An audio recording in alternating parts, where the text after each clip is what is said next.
Captain Socks and the Socktopus Showdown. One day, Timmy, also known as the fearless superhero Captain Socks, was preparing for a much-needed day off. His sock collection was safe, his trusty towel cape was freshly washed, and no sock-related emergencies had occurred for a full week.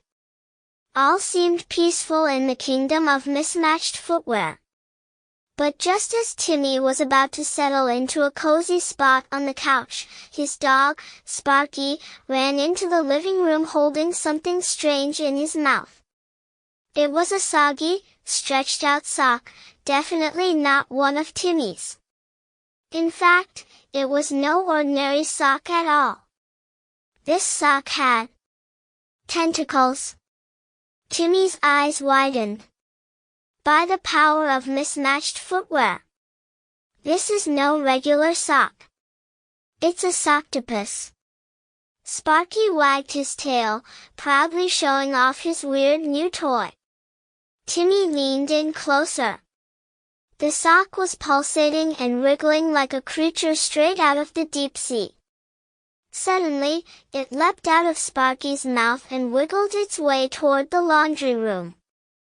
To the laundry cave. Captain Socks shouted, grabbing his towel cape and pulling on his most heroic pair of mismatched socks, one with lightning bolts, the other with pineapples. He dashed after the squirmy Socktopus with Sparky hot on his heels. The laundry room was quiet. Too quiet. Timmy peeked inside and gasped. The Socktopus had grown. It now had 8 long socky tentacles, and it was snatching every sock in sight. The Socktopus slithered its tentacles through the laundry basket, the sock drawer, and even Sparky's tiny dog bed, where a pair of little dog socks had been hidden. With each sock it stole, the Socktopus grew bigger and bigger, until it towered over Captain Socks. Timmy stood tall, not letting the giant sock creature intimidate him. "You may be big, but no one outsocks Captain Socks," he declared, striking a heroic pose. The Socktopus flailed its tentacles, trying to wrap them around Captain Socks. But Timmy was quick. He ducked, jumped, and dodged with superhero precision. "You can't stop me, Socktopus." Just then, a familiar face appeared at the window, Squirrelman. He was dangling from the roof, using a tiny sock as a grappling hook. "Need some help, Captain?" Timmy grinned. "I could use a hand, or a paw." Squirrelman swung into the laundry room and tossed a pair of socks to Timmy. "These aren't just any socks," Squirrelman said. "They're super-stretchy." Captain Socks took the super-stretchy socks and got an idea.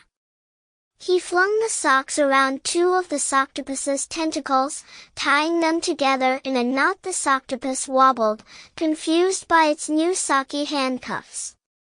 "You're no match for mismatched socks."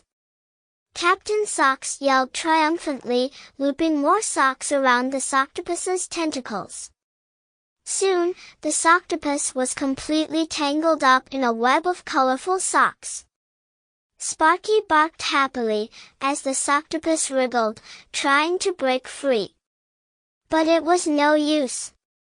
The sock creature started to shrink, getting smaller and smaller with each second, until it was nothing more than a regular, soggy sock once again.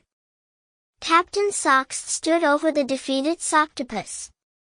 "Another laundry crisis averted," he said, striking a victory pose. Squirrelman dusted off his sock hat. "Nice work, Captain."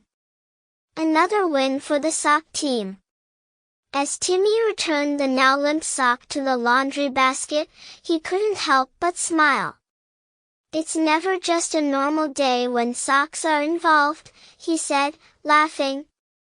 And from that day on, Timmy kept a close eye on his sock drawer. After all, in the world of Captain Socks, you never know when the next socky adventure will strike. The end.